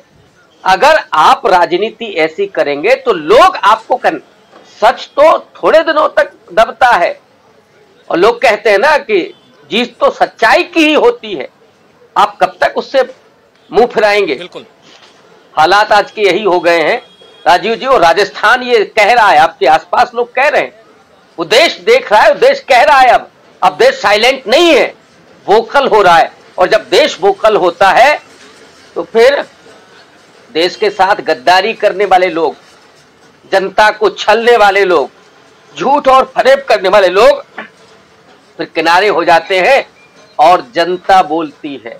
और उस आवाज को एक तरह से ध्वनि दे रहे हैं राहुल गांधी जी। जी बिल्कुल, राहुल गांधी अपनी आवाज, अपनी बात यहां रख रहे हैं, और साथ साथ दूसरे नेता, लेकिन चुनौती देने के लिए प्रधानमंत्री नरेंद्र मोदी अकेले अपने दम पर। और सबसे बड़ी बात कि इस राजस्थान में इस बार बीजेपी के समर्थक भी ये सवाल करते हैं कि अगर हमारी सरकार आती है तो मुख्यमंत्री कौन होगा? ये एक बड़ा सवाल है। और लेकिन दूसरी तरफ कांग्रेस पार्टी पहले से कह रही है, और तमाम भाषणों के जरिए आप देख चुके हैं, चाहे प्रियंका गांधी का भाषण हो, चाहे राहुल गांधी का भाषण हो, या मल्लिकार्जुन खड़गे का भाषण हो, अशोक गहलोत का जिक्र करते हैं लोग। कहते हैं कि अशोक गहलोत जो हैं वही मुख्यमंत्री बनेंगे। और यहाँ जबकि हम जिस एरिया में हैं ये अशोक गहलोत का विधानसभा क्षेत्र है, सरदारपुरा, और अशोक गहलोत का एक अलग दबदबा ही नहीं है, बल्कि उनके चाहने वाले लोग काफी हैं। राजस्थान में वहां से लेकर, जयपुर से लेकर यहाँ तक कैसे हवा को बदलते हुए आप देख रहे हैं? हाँ देखिए, अशोक गहलोत 3 बार मुख्यमंत्री रह चुके हैं, और ये उनकी 6ठी पारी है विधानसभा में, और 5 बार वो रह चुके हैं, जिसमें कि 2 बार वो विपक्ष में बैठे और मेहनत कर रहे हैं।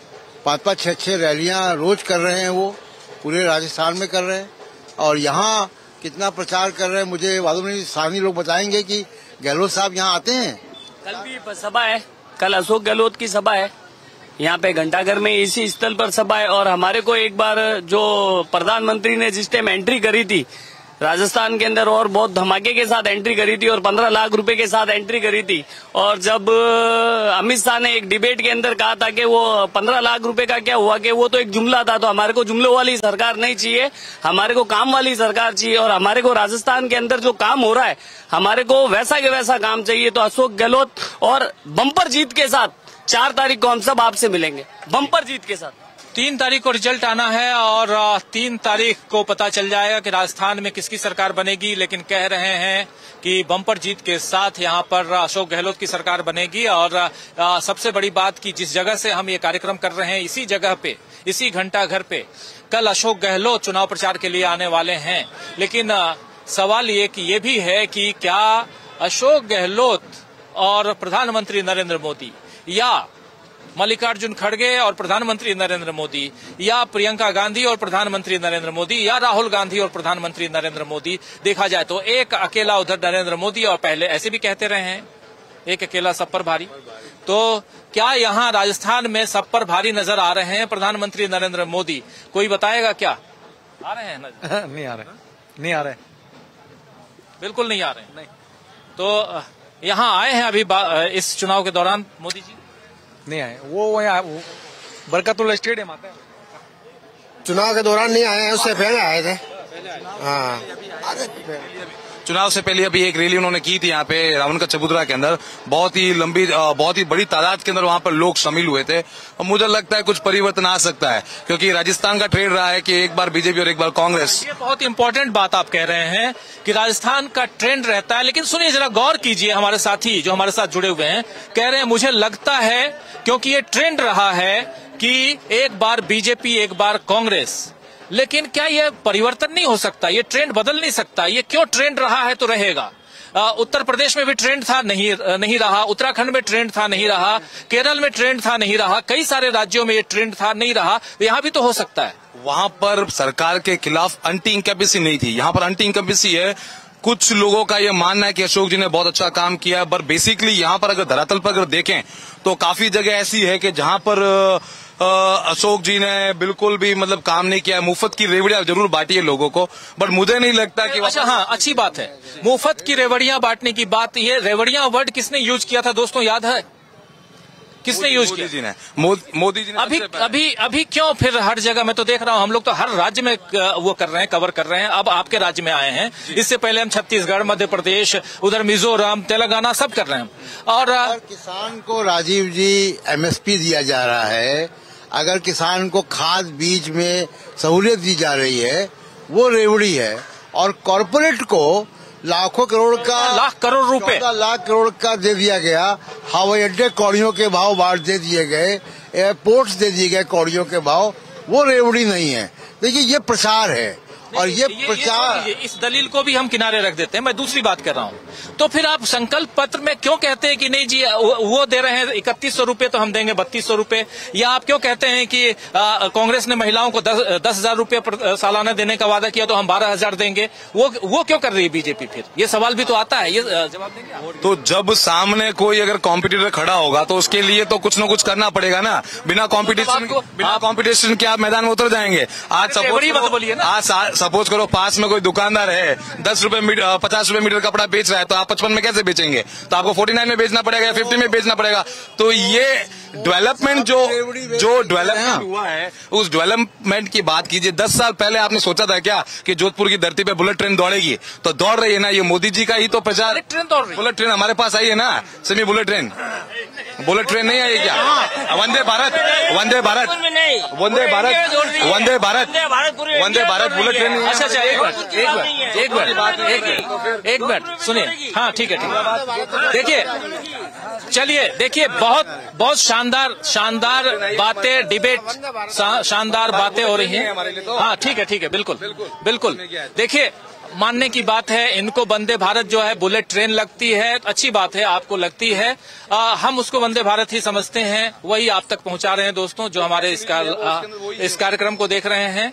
और आप इन्हीं चीजों से अगर संतुष्ट रहते हैं कि बुलेट ट्रेन आए ना आए, लेकिन वंदे भारत ट्रेन आ गई, तो आप उसमें खुश रहिए। बिल्कुल, आप इस देश के नागरिक हैं और आपके खुशी और आपके गम दोनों का आपको अधिकार है, बिल्कुल रहना चाहिए। लेकिन दोस्तों, सबसे बड़ी बात यहाँ ये है कि हम सरदारपुरा क्षेत्र विधानसभा क्षेत्र में हैं और यहाँ मुख्यमंत्री, आज के जो राजस्थान के मुख्यमंत्री हैं अशोक गहलोत का ये विधानसभा क्षेत्र है। यहाँ से 5 बार वो विधायक रह चुके हैं। 6वीं बार यानी कि विधायकी का छक्का वो मारेंगे कि नहीं, अगर ये मेरे से पूछा जाए, यहाँ बाकी लोग कुछ भी कहें, आज मैं कह के जा रहा हूं कि यहाँ से अशोक गहलोत जीत रहे हैं, ये मैं कह सकता हूं। और एक मिनट, क्योंकि दिन भर जो घूमा हूं उस आधार पे ये बात हम कह सकते हैं। पत्रकार होने के नाते हम लोग भविष्यवाणी नहीं करते, लेकिन जो धरातल पे ग्राउंड जीरो पे देखते हैं उस हिसाब से विधायकी का छक्का मारने जा रहे हैं इस क्षेत्र से अशोक गहलोत। अब वो 3 के बाद में 3 बार हैट्रिक बना चुके हैं मुख्यमंत्री पद का, बारी बारी से वसुंधरा जी के साथ में। अब वसुंधरा जी आती हैं या चौका मारेंगे अशोक गहलोत, ये भी देखना होगा। तो एक तरफ सिक्सर, दूसरी तरफ मुख्यमंत्री का चौका। ये देखें, वसुंधरा जी का तो नाम ही हटा दिया बीजेपी। लेकिन चूंकि यहाँ हमारे कुछ साथी वसुंधरा जी का नाम ले रहे थे, इन्हीं से अगर हम पूछ लें, इनसे जो वसुंधरा पूछ रहे हैं, वसुंधरा के समर्थकों से जब हमारी बात हुई वहां पे जयपुर में और दूसरी जगहों पे उनके एरिया में भी, तो वो बहुत मायूस हैं भाई साहब, वो बहुत मायूस हैं। और ये मायूसी हम भी मायूस हैं, क्योंकि एक शानदार लीडर जो अभी हाशिए पर हैं, वो चुनाव लड़ रही हैं। हर पोस्टर में हम लोगों ने देखा, नहीं ये सब नहीं, यहाँ हम लोग बात करें। हर पोस्टर में हम लोगों ने देखा कि वसुंधरा राजे हैं। ये है, बीजेपी ने हर पोस्टर में वसुंधरा राजे सिंधिया को रखा है और ये माननी पड़ेगी बात कि बीजेपी ने वसुंधरा राजे को पोस्टर में जगह तो दिया है, लेकिन मोदी जी ने अपने दिल में जगह क्यों नहीं दी 4.5 साल बीतने तक, या अभी तक। और पहले दूसरे में नहीं बल्कि तीसरे में उनका नाम आना, तीसरी लिस्ट में नाम आना, ये भी कहीं न कहीं शक के उस पे जाता, दायरे में जाता है। और अगर बीजेपी, जैसा कह रहे हैं हमारे साथी, चलिए मान लेते हैं बीजेपी की सरकार आ रही है 3 तारीख को चुनाव में बीजेपी की सरकार, मुख्यमंत्री कौन बनेगा? हमारे एक साथी यहाँ थे जो प्रधानमंत्री को, मोदी जी को मुख्यमंत्री बना रहे थे, अब नहीं है, चले गए। हाँ, ये बिल्कुल बालकनाथ जी आएंगे। बालकनाथ का नाम बहुत सुन रहा हूँ, तिजारा से वो लड़ रहे हैं और सांसद हैं और उनका नाम बहुत सुना जा रहा है। बालकनाथ क्यों चाहिए? तो वो उत्तर प्रदेश के जो हैं योगी आदित्यनाथ वैसे आदमी हैं, इसीलिए चाहिए। लेकिन योगी आदित्यनाथ को प्रधानमंत्री या प्रधानमंत्री को योगी आदित्यनाथ नहीं चाहिए। जी देखिए, इसीलिए मैंने आपसे 5-6 दिन पहले भी ये बात चर्चा की थी कि मोदी साहब एक नया योगी आदित्यनाथ क्रिएट करना चाहते हैं राजस्थान से। बाकी वसुंधरा को उन्होंने किनारे किया है, तो छत्तीसगढ़ में रमन सिंह किनारे किया है, मध्य प्रदेश में जो है शिवराज सिंह चौहान को किनारे किया। ये कोई एक राष्ट्रीय स्तर पर बीजेपी के अंदर एक बड़ी रणनीति है, जो कि बीजेपी के स्थापित क्षेत्रीय नेताओं को किनारे किया जा रहा है, हाशिए पे किया जा रहा है। वरना मैच के पहले कैप्टन्स को, कप्तानों को पवेलियन में बैठाना पैड पहनाकर, ये कोई समझदारी नहीं है, ये कोई रणनीति है मोदी जी की, जो हम आगे देखेंगे कि उसका करते क्या है वो। बिल्कुल, एक बहुत मजेदार तथ्य और बहुत शानदार चर्चा यहाँ हो रही है दोस्तों। कुछ बीजेपी के समर्थक भी हैं, कुछ कांग्रेस के समर्थक भी हैं, और होना चाहिए, चर्चा तभी आगे बढ़ती है। और ये अच्छी बात है कि सब दोनों तरफ के, बालकनाथ का नाम लिया जा रहा है, वसुंधरा राजे का नाम लिया जा रहा है बीजेपी की तरफ से। तो दूसरी तरफ अगर कांग्रेस की बात करें तो अशोक गहलोत जो है वहाँ उनका नाम, और उसी क्षेत्र से हम हैं, उसी जगह पे खड़े हैं, पीछे घंटाघर है और चर्चा हम कर रहे हैं। हमारे साथ कुछ वरिष्ठ साथी स्टूडियो से जुड़े हुए हैं और सीधा डॉक्टर दीपक पाचपोर जी के पास आना चाहता हूं। अगर दीपक जी जुड़े हों, जरा स्क्रीन पर ले आइए। और दीपक जी, जरा आपसे समझना चाहता हूं, जो डिबेट, जो बातें यहाँ सुन रहे हैं, इस पर आपकी प्रतिक्रिया चाहूंगा। बहुत मजेदार बात, और ऐसी बातें जब होती हैं, जब खुल के लोग अपनी बात रखते हैं, तो मैं गदगद हो जाता हूं। मुझे बहुत अच्छा लगता है कि एक साथी बालकनाथ का नाम ले रहे हैं और ये चर्चा यहाँ लाजमी है। अगर ये नाम नहीं लेते तो शायद हम भी नहीं लेते, हम भी चर्चा नहीं करते। इसलिए जरूरी है कि ये बालकनाथ का नाम ले रहे हैं, और बालकनाथ का नाम अगर आ रहा है तो आगे डिस्कशन तो जरूरी ही है ना, उस पर बात तो करनी चाहिए। लेकिन डॉक्टर दीपक पाचपोर जी, क्या कुछ कहेंगे आप? राजीव जी, देखिए, मेरा उस समय वीडियो थोड़ा डाउन हो गया था, लेकिन मेरा ये कहना था कि ये जो पूरा का पूरा चुनाव है, ये सारा का सारा गारंटी। क्या मेरी आवाज आ रही है आपको? बिल्कुल बिल्कुल आ रही है, आपकी आवाज आ रही है जी। तो ये जो चुनाव है ये केवल गारंटियों की स्पर्धा ये केवल गारंटियों की स्पर्धा नहीं है, बल्कि विश्वसनीयता की भी स्पर्धा है। लोग ये जांचना चाहते हैं कि कौन सी पार्टी है जो गारंटी अगर दे रहा है, वादा करे तो कौन उसको पूरा करेगा। देखिए आज जो हुआ है कि 25 लाख की जो चिरंजीवी योजना को 50 लाख राहुल गांधी ने किया। पिछले साल फरवरी 2022 में यहाँ पर भूपेश बघेल ने एक योजना की जिसमें कृषि जो खेतीहर मजदूर थे उनके लिए सालाना 7,000 रुपए का उन्होंने राशि का ऐलान किया। वहां राहुल गांधी बैठे थे। राहुल गांधी ने कहा कि राशि बहुत कम है, इसको 10,000 किया जाए, मान लिया गया। आपको एक सभा याद होगी जिसमें मोदी जी ने पूछा था कि बताइए मैं आप लोगों के लिए कितना 1,000 करोड़ जारी करूं। उन्होंने फिर अपनी ओर से बोला इतने 1,000 करोड़ करूं, इतने 1,000 करोड़ करूं, इतना 1,000 करोड़ करूं। लेकिन उसके बाद वो जो राशि है उस राशि को कभी नहीं मिल बिहार सकी। में तो, जी हाँ दीपक जी बता दो, बिहार चुनाव के समय मोदी जी ने पटना के गांधी मैदान में ये भाषण दिया था और उस भाषण में उन्होंने कहा था कि लो दिया, इतना करूं। लेकिन अब बिहार हम लोग गए थे और चुनाव के बारे में जानकारी प्राप्त करने के लिए कि मोदी जी ने दिया कितना, तो लोग बहुत निराश हैं। आने वाले समय में 2024 के चुनाव में इस पर हम चर्चा जरूर करेंगे। जी हाँ, तो ये जो 25 लाख का 50 लाख करना या 7,000 को 10,000 करना, ये नीड बेस्ड है, जरूरत के अनुसार इसको बढ़ाया गया है, ये खाली जुमलेबाजी नहीं है। और राजस्थान के जो मतदाता हैं वो भी देख रहे हैं कि किस तरीके से अशोक गहलोत ने बहुत सारे काम किए हैं। अभी आप देखिए थोड़ी देर पहले जो मोदी जी के समर्थक थे वो मोदी को चाहते हैं, लेकिन क्यों चाहते हैं इसका उनके पास जवाब नहीं है। ये कोई बहुत अच्छी नागरिकता की पहचान नहीं है। मतदाताओं को आपको जानना चाहिए, आपको सवाल पूछने चाहिए अपने सरकार से कि आप अगर ऐसा है, केवल किसी का चेहरा देख के अगर आप किसी नेता को, किसी पार्टी को पसंद करते हैं तो कोई अच्छी बात नहीं है। अब देखिए कांग्रेस से किस तरीके से भारतीय जनता पार्टी हताश हो रही, मतलब डर रही है। आज आपको एक लेटेस्ट खबर बता दूं, शायद आप तक पहुंची या मैं नहीं जानता, कि ये जो नेशनल हेराल्ड का जो मामला था उसमें 751 करोड़ की जो संपत्ति है उसको ईडी ने जब्त कर लिया है, जिसमें राहुल गांधी और सोनिया गांधी को भी उससे ईडी ने पूछताछ की थी। सोनिया गांधी से 11 घंटे और लगभग 55 घंटे राहुल गांधी से। तो उसकी नेशनल हेराल्ड की प्रॉपर्टी जो लखनऊ, बंबई और दिल्ली, इसको अभी शाम को ईडी ने जब्त करने का आदेश दे दिया है। मतलब आप देखिए कि किस तरीके से वो घबराई हुई है। और चुनाव के ऐसे वक्त में, जिस समय चुनाव बस 2 या 4 दिन के और रह गए हैं, 3 तारीख को आ ही जाएगा, 15 दिन के अंदर क्या होने जा रहा है। दूसरी बात, राम रहीम को 3 साल के अंदर 5वीं बार पैरोल पर छोड़ा गया है, क्योंकि यह डर जो है वो केवल कर्नाटक से जो डर निकला है भारतीय जनता पार्टी का, वो आने वाले चुनाव तक जारी रहेगा। इसलिए हरियाणा में अभी से भारतीय जनता पार्टी के समर्थकों को मोबिलाइज करने के लिए राम रहीम को आज फिर पैरोल दे दी गई है। 21 दिनों की पैरोल दे दी गई है, जो बागपत पे जाकर रहेंगे और मुझे लगता है कि भारतीय जनता पार्टी के प्रचार के लिए वो करेंगे। तो कुल जमा अब जो स्थिति है वो बड़ी सीधी है।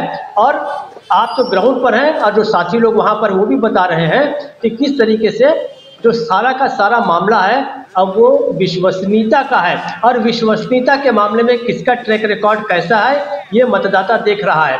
अब ये सवाल नहीं रह गया। छत्तीसगढ़ के बारे में राजस्थान का मतदाता जानता है, राजस्थान के मतदाताओं के बारे में, वहाँ की गारंटियों के बारे में बाकी राज्य के जानते हैं। तो मुझे ऐसा लगता है कि आपका ये जो निष्कर्ष है, जो आप 3 तारीख के बारे में सोच रहे हैं, वो सत्य करीब है, क्योंकि आप तो जमीन पर ही खड़े हैं राजीव जी। जी बिल्कुल, चूंकि धरातल पे हैं, ग्राउंड रिपोर्ट आप तक पहुंचा रहे हैं हम। और हर जगह एक्चुअली होता यह है कि जहां से भी गुजरते हैं, कुछ जगह चाय पीते हैं, किसी ढाबे पे रुक गए, किसी गांव को देखा तो उधर चले गए, और ऐसे हम लोग आगे बढ़ते जाते हैं और लोगों से बात करते रहते हैं। जैसे यहाँ कुछ लोग मिल गए, तमाम साथी, कुछ कोई बात करते हैं, कुछ कोई बात करते हैं, चाहे कोई मोदी जी की बात करें, चाहे कोई राहुल गांधी की बात करें या अशोक गहलोत की बात करें। यहाँ अशोक गहलोत की बात ज्यादा होती है, राहुल, प्रियंका या मल्लिकार्जुन खड़गे की बात उतनी नहीं होती। लेकिन दूसरी तरफ लोकल नेताओं में बीजेपी की तरफ से किसी की बात भी, माफी चाहूंगा, किसी भी नेता की बात नहीं होती। बात सिर्फ और सिर्फ मोदी जी की होती है। 90%, 95% वही बात होती है। कुछ एक लोग, जैसे एक साथी, इन्होंने बालकनाथ का नाम लिया, किसी साथी ने इधर वसुंधरा राजे का नाम लिया, एक गिने चुने लोग ही नाम लेते हैं। नाम सिर्फ और सिर्फ मोदी जी के नाम पर ही ये चुनाव बीजेपी लड़ती हुई दिखाई दे रही है, ये साफ दिखाई दे रहा है। और ऐसे में अगर 4 तारीख को रिजल्ट बीजेपी के फेवर में नहीं गया तो हार किसकी होगी? देखिए, अगर ये जो बात आप कह रहे हैं कि किसी का नाम सुनाई नहीं देता है, सिर्फ मोदी जी का नाम सुनाई देता है, ये आरएसएस और बीजेपी के लिए चिंता की बात है। बाकी तो नेता जो है वो जमीन से आ ही जाएंगे कहीं ना कहीं, लेकिन ये उनके लिए चिंता की बात है।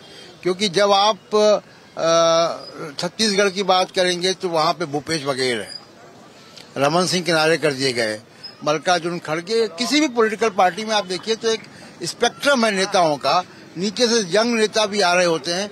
अगर किसी पॉलिटिकल पार्टी में सिर्फ एक नेता इतना छा जाएगा तो वो नीचे के 10 पादान तक वो नेता, नए नेता नहीं निकल जाएंगे। ये बीजेपी के लिए चिंता का विषय है। जी बिल्कुल, बीजेपी के लिए बहुत बड़ी चिंता का विषय ये है कि देखिए, हमेशा दूसरी लाइन तैयार करनी चाहिए।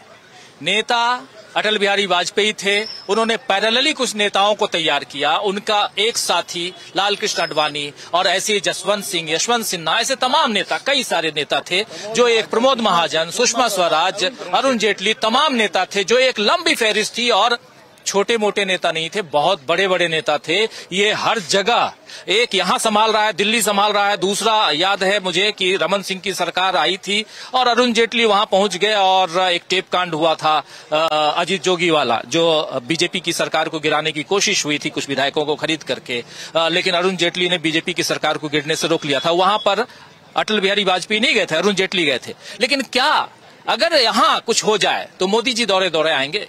क्या अगर मध्य प्रदेश में कुछ हो जाए तो मोदी जी जाएंगे? या उधर अरुणाचल प्रदेश में कुछ हो जाए तो मोदी जाएंगे? ये कहा कि बीजेपी की चिंता की बात है कि शिवराज सिंह चौहान अगर 3 बार मुख्यमंत्री बनने के बाद एक नेता बने, अब आपने उनको किनारे कर दिया। उनके एक्सपीरियंस को आप बहुत जगह इस्तेमाल कर सकते थे। रमन सिंह, छत्तीसगढ़ में हम लोग भी गए थे, रमन सिंह की सरकार जीती भी, हारे भी वो, लेकिन रमन सिंह की आलोचना कोई नहीं करता। वो ये नहीं कहता कि ये बदमिजाज हैं, घमंडी हैं, या इनको ये 3 बार के मुख्यमंत्री हैं, लेकिन कोई उनकी आलोचना नहीं करता। तो आपके पास एक लंबी लिस्ट है नेताओं की और उसको सबको आपने किनारे कर। और इतना ही नहीं, चलिए एक बिल्कुल युवा हैं, सपोज ये आज मोदी जी के या बीजेपी के समर्थक है, कल ये सोचेंगे कि मुझे अब बीजेपी ज्वाइन करना है, मुझे पार्टी ज्वाइन करनी है, विधायक बनना है, पार्षद बनना, विधायक बनना, सांसद बनना, ये आगे बढ़ना चाहते हैं। लेकिन अगर यहां से एक ही लाइन दिखे, मैं बीजेपी की बात नहीं, ओवरऑल किसी भी संगठन में, किसी भी परिवार में भी, हर जगह बच्चे को आगे बढ़ाना है तो माँ बाप उसको आगे करता है।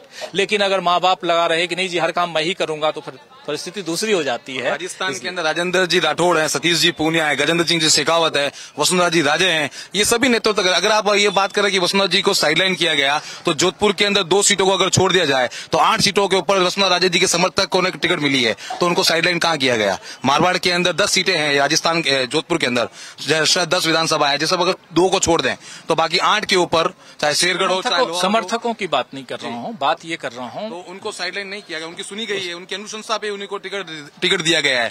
8 जो विधायक के जो टिकट दिए गए हैं वो वसुंधरा राजे जी के ही अनुशंसा पे वो 8 टिकट दिए गए हैं, तो उनको साइडलाइन कहाँ किया गया? ऐसी अनुशंसा पे वहाँ रमन सिंह के अनुशंसा पे भी टिकट दी गई है, ऐसे ही वहाँ मध्य प्रदेश में शिवराज सिंह चौहान के अनुशंसा समय के अंदर राजस्थान के अंदर मुझे नहीं लगता कि वसुंधरा राजे के नेतृत्व के अंदर उनकी टक्कर का कोई नेता बीजेपी के अंदर राजस्थान में कोई है। यही बात तो हम भी कर रहे हैं, बिल्कुल यही बात तो हम भी कर रहे हैं, जो बात आप कह रहे हैं, उनके टक्कर का कोई नेता नहीं है। लेकिन जितना अनुभव उनके पास है, उनकी माताजी ने जितना सपोर्ट भारतीय जनता पार्टी को किया था, और अभी तक जो वसुंधरा जी अपने कार्य क्षेत्र के अंदर या पूरे राजस्थान में जितना उन्होंने काम किया, जितना विकास उन्होंने पूर्व के कार्यकाल में किया है, मुझे नहीं लगता कि उनके नेतृत्व के अलावा दूसरा कोई राजस्थान के अंदर इतना बड़ा लीडर भारतीय जनता पार्टी के पास खड़ा हो सकेगा। बिल्कुल, हम मेरे मन की बात कर रहे हैं भाई। आप नाम क्या? योगेश चंगलानी।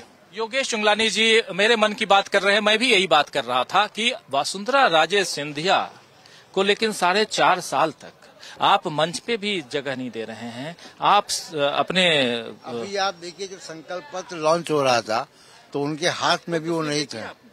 जी देखिए उस तस्वीर को कुछ लोगों ने काफी वायरल किया। और आपको बता दूं कि मेरे पास वो तस्वीर जो वो वीडियो जो आया तो बीजेपी के ही किसी ने भेजा। बीजेपी की आप बात करें तो वसुंधरा जी को बार बार आप कह रहे हैं साइडलाइन किया। 4 साल तक सचिन पायलट के साथ क्या किया गया कांग्रेस में, आप उसकी बात क्यों नहीं कर रहे हैं? वो जब बार बार दिल्ली जाके खड़े हो रहे थे, बार बार वो मुख्यमंत्री बनने के लिए कह रहे थे, अशोक जी को जब अध्यक्ष बनाने के लिए कहा गया पर उन्होंने वो फैसला टाल दिया, उस वक्त आप सचिन पायलट की बात क्यों नहीं कर रहे? बिल्कुल बीजेपी की तो जरूर बात कर रहे हैं, आप कांग्रेस की भी बात करें। आप ये भी सोचें कि सचिन पायलट ने क्या स्थिति लाके खड़ी कर दी थी कांग्रेस के लिए। उस वक्त अगर ये सरकार गिर जाती तो कांग्रेस का क्या हाल होता उस समय। तो ये आप बात क्यों नहीं करते? आप अशोक जी कर रहे हैं।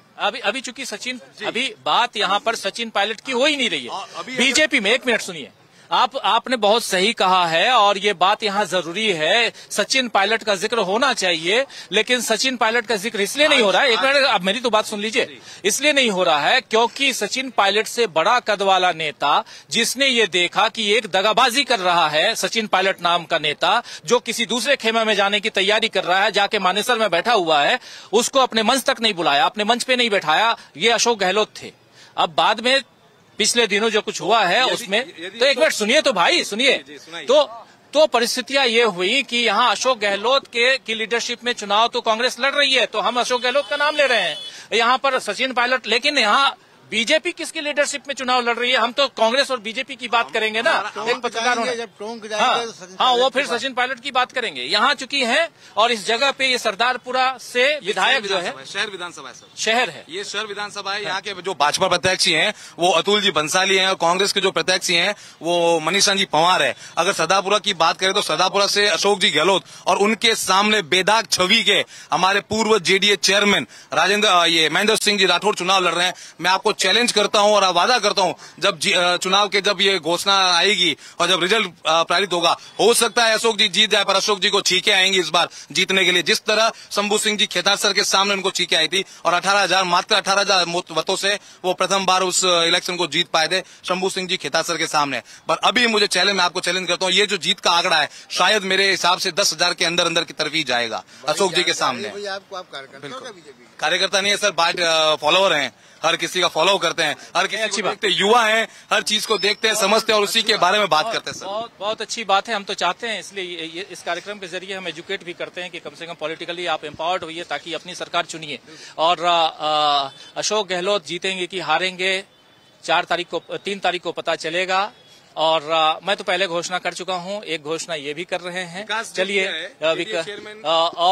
लेकिन राजस्थान है ये, और राजस्थान में सरकार अगर बदलती है तो एक ट्रेंड जो सबसे शुरुआत में इन्होंने बात कही थी कि चूंकि पलटी होती है, रोटी को पलट देते हैं इसलिए पलट देंगे, उसके अलावा और कोई चीज दिखाई नहीं दे रही है, ये साफ है। इस कार्यक्रम को अब समाप्त करने की ओर बढ़ूंगा और एक आखिरी क्लोजिंग कमेंट आपसे, जो बातें हो रही थी। जी देखिए राजीव जी, जितना हम लोगों ने अभी तक ट्रेवल किया और आगे भी करेंगे, अभी तक दिख रहा है कि टक्कर कांटे की है।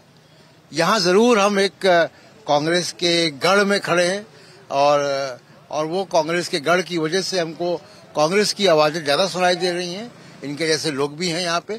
लेकिन ओवरऑल राजस्थान में जितना अभी हम लोग घूमे, कांटे की टक्कर है, कुछ भी हो सकता है वाला अभी भी माहौल है, आगे देखेंगे क्या। अगर बिल्कुल चलिए राजीव जी एक मिनट अगर आप कांग्रेस की गढ़ की अगर बात कर रहे हैं तो पिछली बार जब वसुंधरा राजे की सरकार बनी थी उस वक्त 163 सीटें आई थी, 9 सीटें जोधपुर की बीजेपी के खाते में गई थी, तो उस वक्त कांग्रेस का गढ़ कहाँ गया? अभी जो जिस विधानसभा से आप खड़े हैं उस बार पूर्व में 63 सीटें थी, चलिए 163 सीटें थी बिल्कुल।